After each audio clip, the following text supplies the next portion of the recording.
Kita mulai. Bismillahirrahmanirrahim.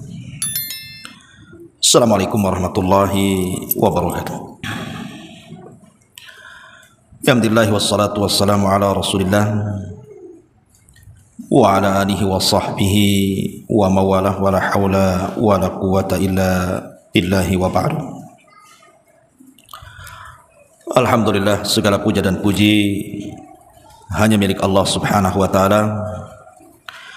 Salawat dan juga salam kita haturkan kepada Rasul kita Nabi besar Muhammad sallallahu alaihi wa ala alihi wasallam. Ma'asyiral muslimat yang dimuliakan Allah subhanahu wa ta'ala, alhamdulillah, segala puja dan puji hanya milik Allah. Atas nikmat dan karunia-Nya kita masih bisa duduk untuk bertalabul ilmi di taman-taman surga. Dan pembahasan di pagi hari ini kita akan membahas satu hadis Rasul tentang 3 manusia yang akan menjadi musuh Allah pada hari kiamat. 3 manusia yang akan menjadi musuh Allah subhanahu wa ta'ala pada hari kiamat. Melihat temanya saja sudah mengerikan, karena orang yang akan bermusuhan dengan Allah subhanahu wa ta'ala dan Allah mengiklankan akan jadi musuh dia, maka tidak akan selamat hidupnya. Kalau kita punya musuh di persidangan, boleh jadi kita menang dengan menyewa para pengacara, lawyer-lawyer yang memang handal dan terkenal. Tetapi kalau seandainya musuh kita adalah Allah, maka siapa yang bisa melawan Allah subhanahu wa ta'ala? Allah itu Al-Aziz, tidak ada yang mampu menyakitinya, dan dia mampu untuk mengadab kita semuanya. Baik, kita akan baca hadisnya, baru kita jabarkan. An Abi Hurairah radhiyallahu anhu anin Nabi sallallahu alaihi wasallam qala qala Allah azza wa jalla thalathatun ana khasmuhum yawmal qiyamati rajulun a'tabi thumma ghadara wa rajulun ba'a khurran fa akala thamana wa rajulun istajara ajiran fastawfa minhu wa lam yu'tihi ajrahu. Dari Abu Hurairah radhiyallahu anhu bahwasannya Nabi sallallahu alaihi wasallam bersabda, Allah subhanahu wa ta'ala berfirman dalam hadis qudsi, ada 3 kelompok manusia. Kata Allah subhanahu wa ta'ala, ada 3 kelompok manusia yang aku adalah musuhnya pada hari kiamat. Yang pertama, seseorang yang berjanji dengan menyebut namaku, lalu dia melanggar janjinya. Yang kedua, seseorang yang menjual orang yang merdeka, lalu dia menikmati hasilnya.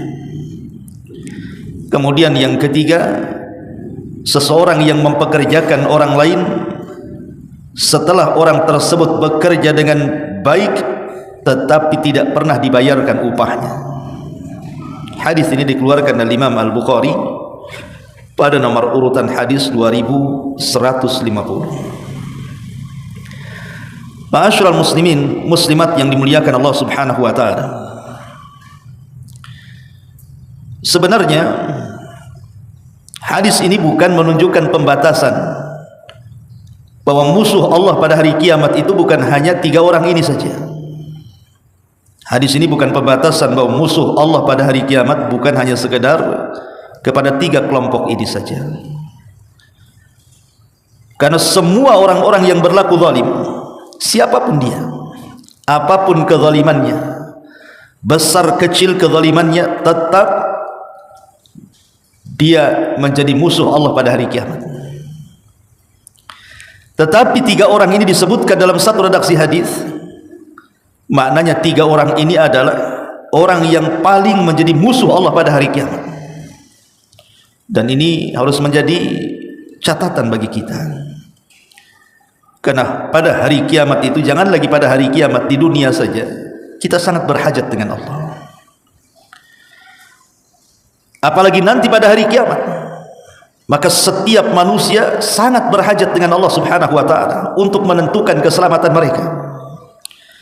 Kalau seandainya kemudian dia menjadi musuh Allah pada hari kiamat, mungkinkah Allah menyelamatkan mereka? Mustahil. Makanya kemudian Allah Subhanahu wa ta'ala dalam hadis qudsi ini menyebutkan 3 kelompok yang kelak akan menjadi musuh Allah pada hari kiamat. Yang pertama, Nabi SAW mengatakan, rajulun a'tabi thumma ghadar, seseorang yang berjanji dengan menyebut namaku lalu dia melanggar janjinya. Melanggar perjanjian adalah satu di antara sifat munafik. Sebagaimana hadis Abdullah ibn Amr ibn As radhiyallahu anhuma, Nabi SAW bersabda, arba'un man kunna fihi kana munafiqan khalisan. Ada 4 perkara, barang siapa yang 4 perkara itu semuanya ada pada diri seseorang, dipastikan dia menjadi munafik murni.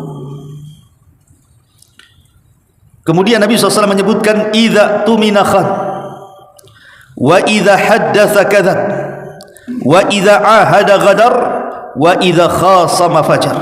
Muttafaqun alaih. Kata Nabi SAW, jikalau dipercaya dia berkhianat, jikalau dia bicara dia berdusta, jikalau dia berjanji dia tidak pernah menepati janjinya, dan jikalau dia bertengkar maka dia akan melakukan kecurangan dalam pertengkarannya untuk memenangkan. Hadis ini disepakati Bukhari Muslim. Lihat, Nabi SAW menjadikan sifat pengkhianatan dan juga melanggar janji itu di antara sifat-sifat munafik. Di dunia saja orang tidak suka kalau seseorang sudah melakukan perjanjian dengan kita, tiba-tiba dia melanggar janjinya, kita saja tidak suka. Ada orang sudah janji sama ibunya, tiba-tiba kemudian dia ingkari janjinya, tentu ibu tidak suka kan? Walillahi masalul a'la. Maka tentu permisalan dengan Allah jauh lebih mulia, lebih tinggi lagi. Kalau orang sudah bersumpah mengatasnamakan Allah, wallahi, billahi, tallahi, demi Allah, dia menyebut-nyebut sumpah, menyebut-nyebut Allah di situ untuk melakukan sebuah perjanjian, tiba-tiba dia khianati. Maka orang-orang yang mengkhianati perjanjian padahal dia sudah menyebut-nyebut nama Allah di situ, maka orang ini terancam akan menjadi musuh Allah pada hari kiamat. Dan itu banyak di masyarakat. Seperti orang-orang yang mereka memberontak kepada negaranya, seperti orang-orang teroris Khawarij. Mereka memberontak kepada negaranya, padahal kecintaan kepada negara itu bagian hal yang dianjurkan dalam Islam. Atau seseorang berkhianat kepada keluarganya, padahal sebelumnya dia sudah berakad di hadapan Allah Subhanahu wa ta'ala, kemudian di hadapan penghulu, bahwa dia akan mengikat perjanjian dengan perjanjian yang sangat kuat, mitsaqan ghalidha. Tiba-tiba kemudian salah satu di antara pasangan tersebut melakukan kecurangan, mengkhianati janjinya. Boleh jadi mungkin salah satunya selingkuh, melakukan perselingkuhan dengan orang lain. Na'udzubillah.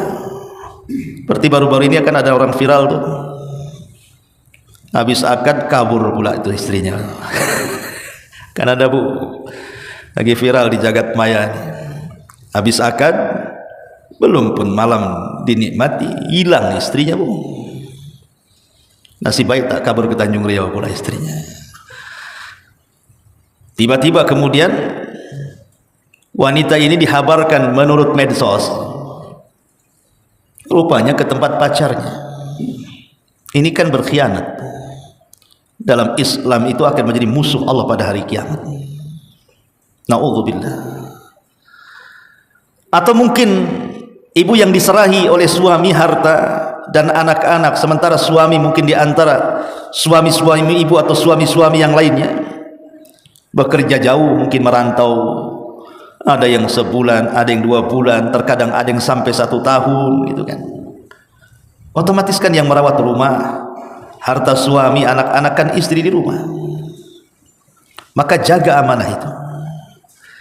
Karena banyak kemudian sengaja tuh suami tak ada nih, lagi kerja nih. Ini ada kesempatan nih. Suami tak tahu, ibu shopping aja ke sana kemari. Menghabiskan kiriman dari suaminya. Membiarkan anak-anaknya terlantar, bukan terlantar tidak dikasih makan, tidak, boleh jadi mungkin pendidikan kurang. Ini juga bagian daripada contoh dari hadis ini. Salasun ana khasmuhum yaumal qiyamah.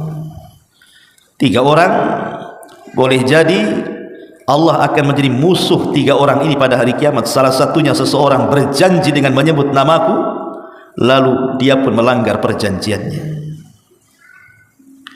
Ma'asyiral muslimat yang dimuliakan Allah Subhanahu wa taala. Orang-orang yang mengingkari janji pada hari kiamat itu akan dihinakan Allah. Bukan hanya Allah akan menjadi musuh dia pada hari kiamat, tetapi Allah Subhanahu wa taala akan memberikan tanda kepadanya. Kata Nabi sallallahu alaihi wasallam, "Idza jama'a Allahul awwalin wal akhirin yaumal qiyamah, yurfa'u likulli ghadirin liwa'un, faqila hadhihi ghadaratu fulan ibn fulan."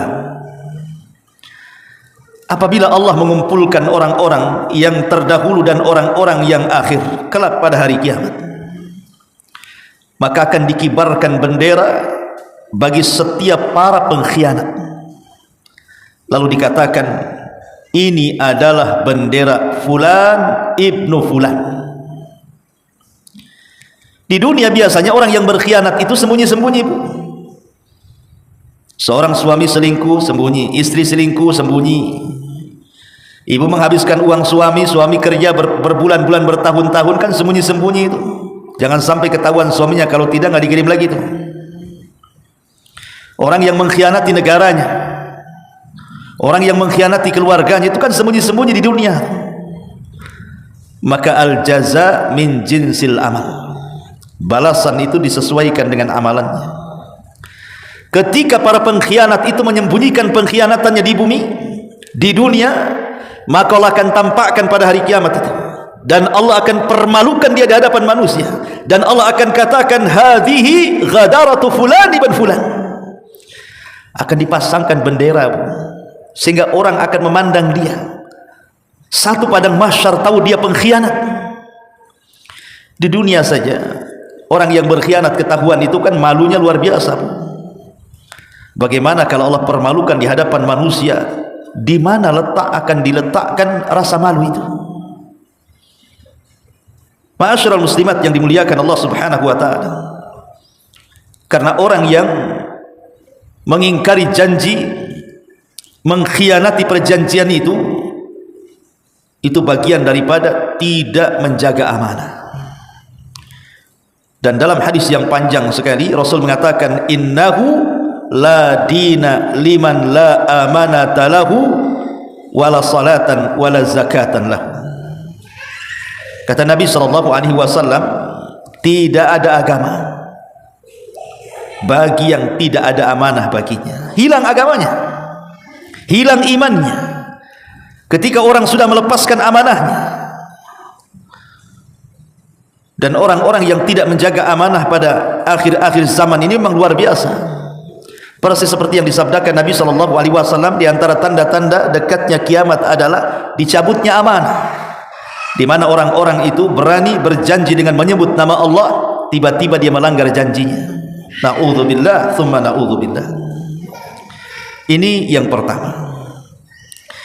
Yang kedua, kata Nabi sallallahu alaihi wasallam, wa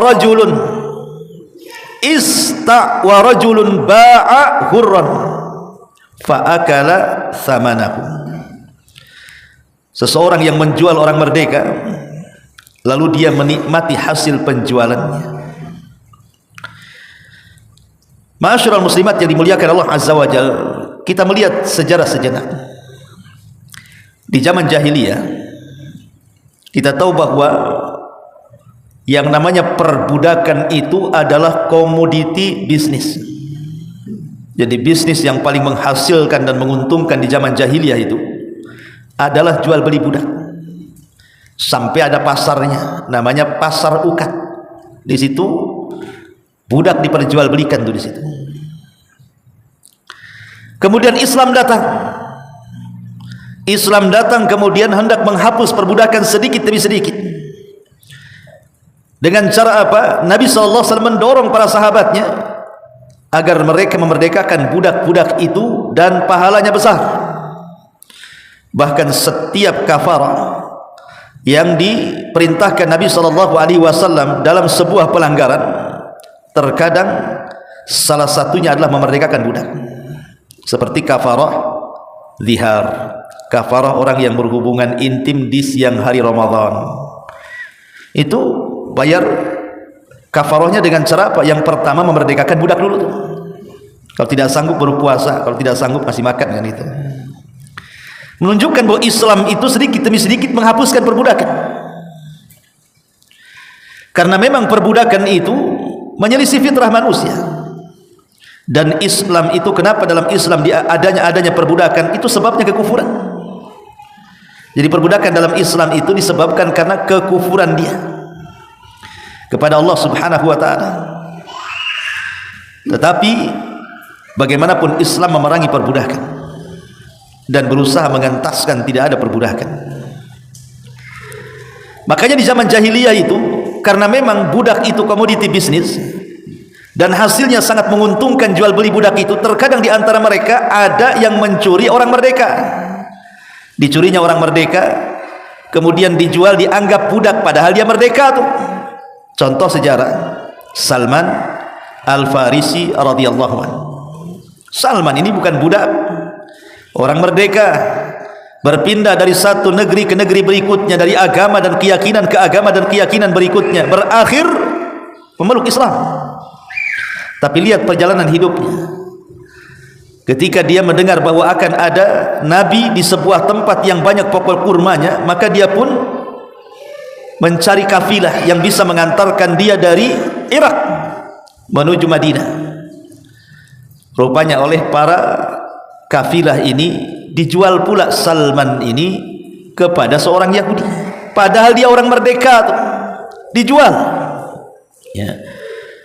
Maka orang yang menjual orang yang merdeka kemudian dianggap sebagai budak, maka Nabi SAW mengatakan, ana khosmuhum yaumal qiyamah, maka saya akan menjadi musuh dia pada hari kiamat. Kalau di zaman sekarang Bu, di zaman sekarang ini disebut dengan perdagangan manusia. Ibu pernah mendengar perdagangan manusia? Apa itu istilahnya? Trafficking itu apa itu istilahnya? Ya. Kan banyak itu terjadi itu. Orang-orang yang kemudian memperjualbelikan manusia padahal manusia itu adalah manusia yang merdeka. Seperti yang ma'ruf terjadi kasus-kasus di desa-desa itu kan Bu.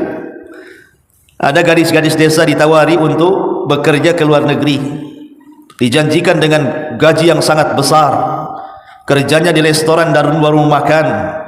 Rupanya sama agennya malah dijual, dijadikan wanita-wanita pelacur, naudzubillah. Ini kan trafficking namanya ya. Ataupun jual beli bayi, kadang-kadang bayi diculik dijual. Kan ada tuh orang yang nyuli-nyuli bayi itu, macam-macam kasusnya kan. Ada yang katanya diambil organnya lah, naudzubillah. Ada yang memang dijual kepada orang yang tidak punya anak, macam-macam kasusnya. Tapi itu masuk pada jual beli manusia tuh. Coba anak-anak ini ditenangkan. Jadi ini masuk pada jual beli manusia yang Nabi SAW mengatakan, wa rajulun ba'a hurran fa akala thamana. Seorang yang menjual orang merdeka lalu dia menikmati hasil jualannya, maka orang-orang yang melakukan perdagangan manusia kelak dia akan menjadi musuh bagi Allah Subhanahu wa taala pada hari kiamat. Kenapa? Betapa besarnya hukuman para penjual manusia ini. Begini Bu, Allah Subhanahu wa taala sudah memuliakan manusia. Walaqad karramna bani Adam wa hamalnahum fil barri wal bahri wa razaqnahum minat thayyibati wa faddalnahum ala katsirin mimman khalaqna tafdila. Dan sungguh kami telah muliakan anak-anak Adam dengan cara kami angkut mereka di daratan, kami angkut mereka di lautan, kami beri mereka rizki dari yang baik-baik, dan kami lebihkan mereka dengan kelebihan yang sangat sempurna atas kebanyakan makhluk yang telah kami ciptakan. Manusia itu makhluk mulia dan dimuliakan Allah Subhanahu wa taala. Bukti dimuliakannya adalah Allah Subhanahu wa taala angkut kita di daratan. Kita akhirnya mampu menciptakan kendaraan, mulai dari mobil, kereta sampai pesawat kita bisa dinaikkan ke langit. Kemudian diberikan rizki lagi, kemudian dilebihkan lagi dari makhluk yang lainnya. Ma'asyiral muslimat yang dimuliakan Allah Azza wa Jalla, ini kemuliaan manusia. Kemuliaan manusia, tidak ada yang Allah muliakan semulia mereka. Maka karena manusia ini sangat dimuliakan, ketika kemudian tiba-tiba ada orang memperjualbelikan manusia yang merdeka, maka itu sama dengan menghinakan manusia. Makanya kenapa kemudian Islam sangat melarang, tidak boleh melakukan penjualan manusia, apalagi manusia itu manusia merdeka. Allah akan menjadi musuh bagi mereka pada hari kiamat.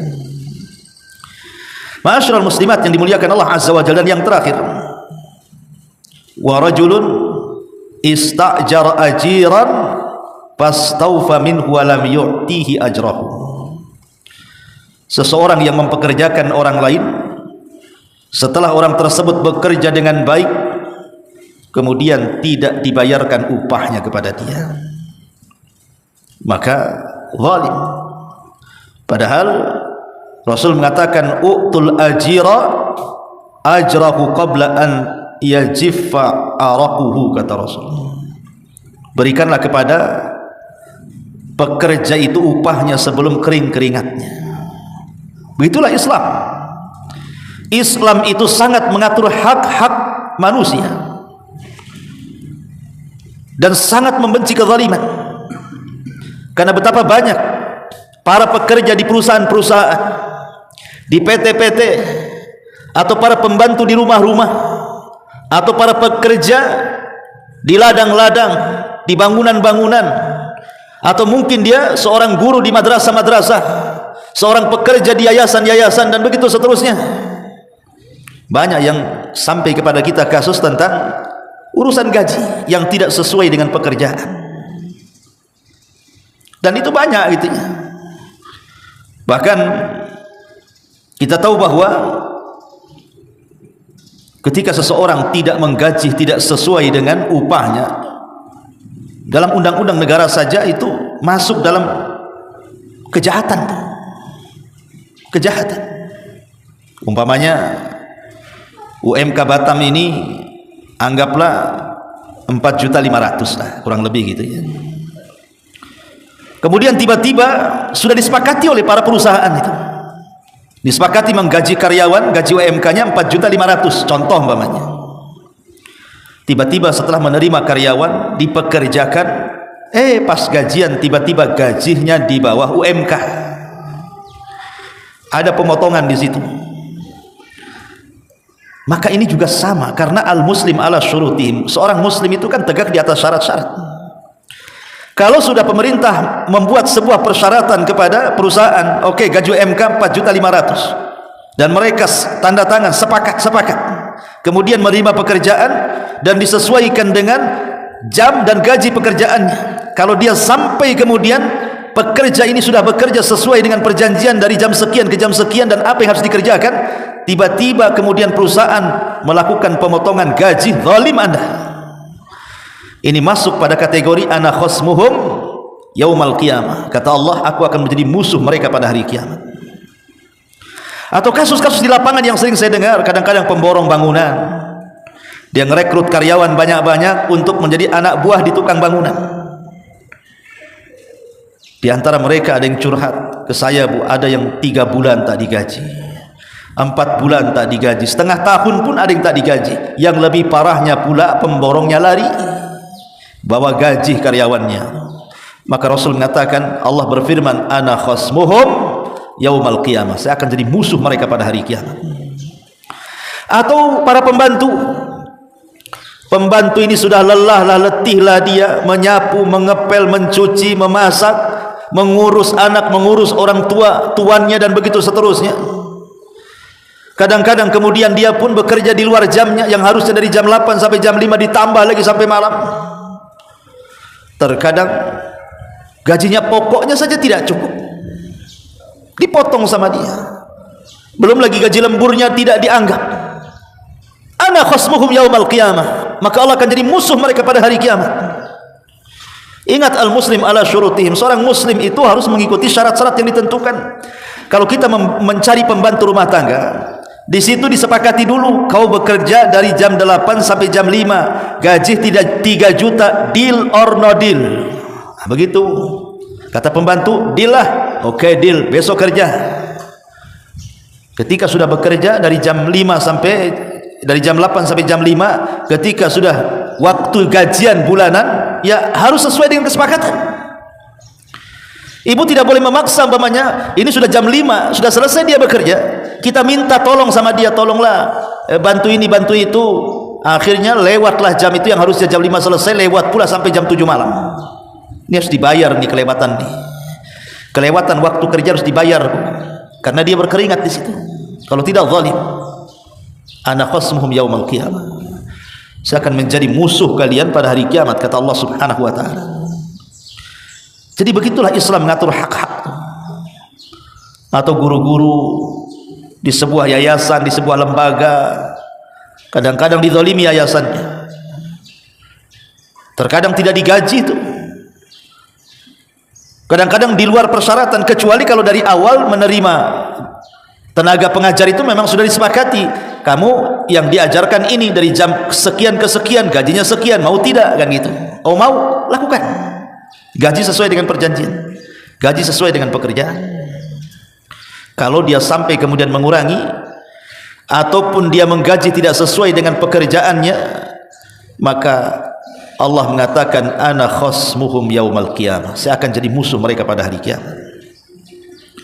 Imam Bukhari dan juga Muslim meriwayatkan hadis dari Abdullah ibn Umar radhiyallahu anhu. Nabi SAW dulu menceritakan tentang 3 kelompok dari orang-orang sebelum kita. Ketika mereka safar, mereka lelah letih, tiba-tiba kemudian mereka istirahat di sebuah gua.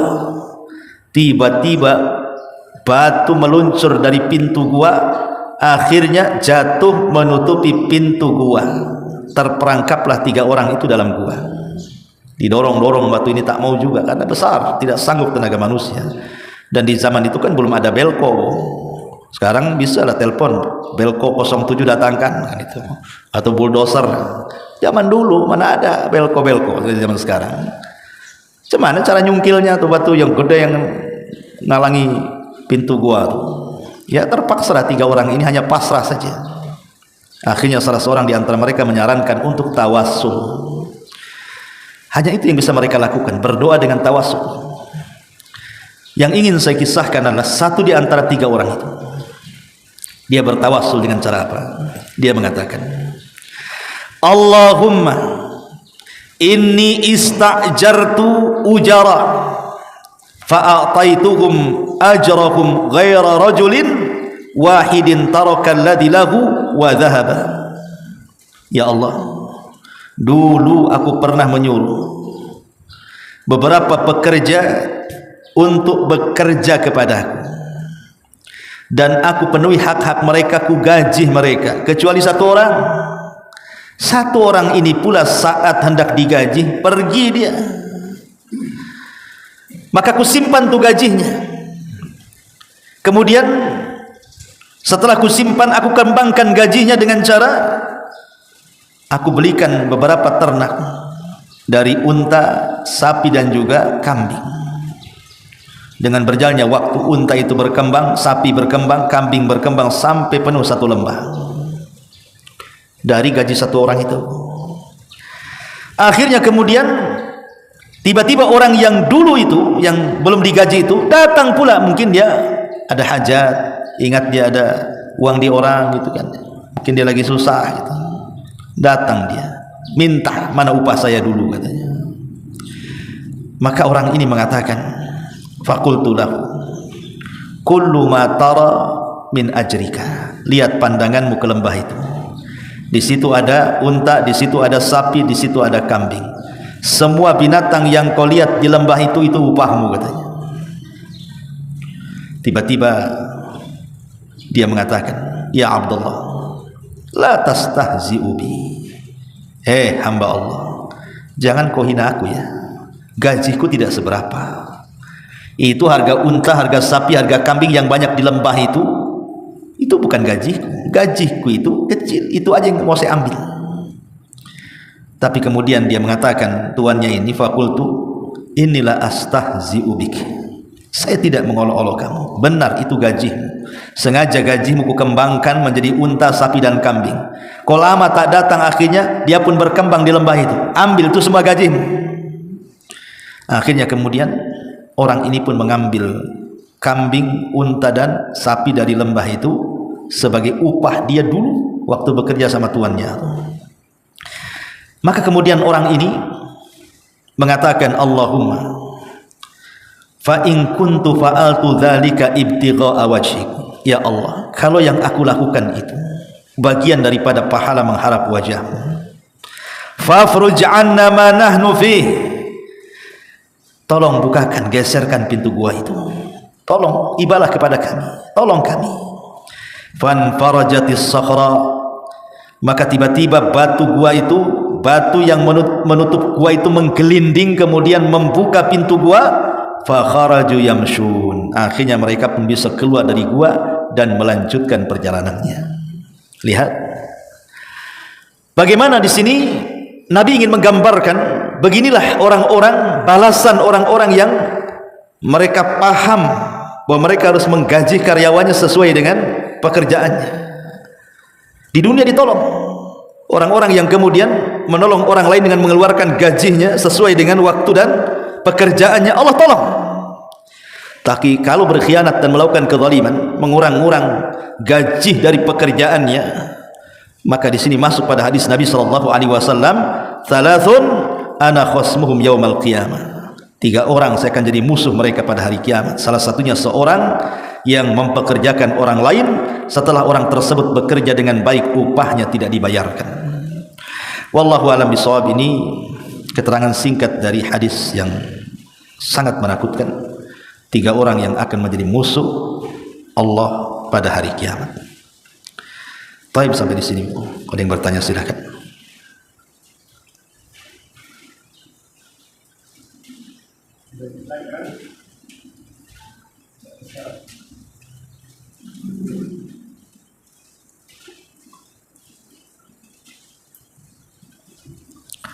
Baik, tidak ada kita tutup. Subhanallah bihamdika, asyhadu an la ilaha illa anta, astaghfiruka wa atubu ilaik. Wallahu ta'ala a'lam. Assalamualaikum warahmatullahi wabarakatuh.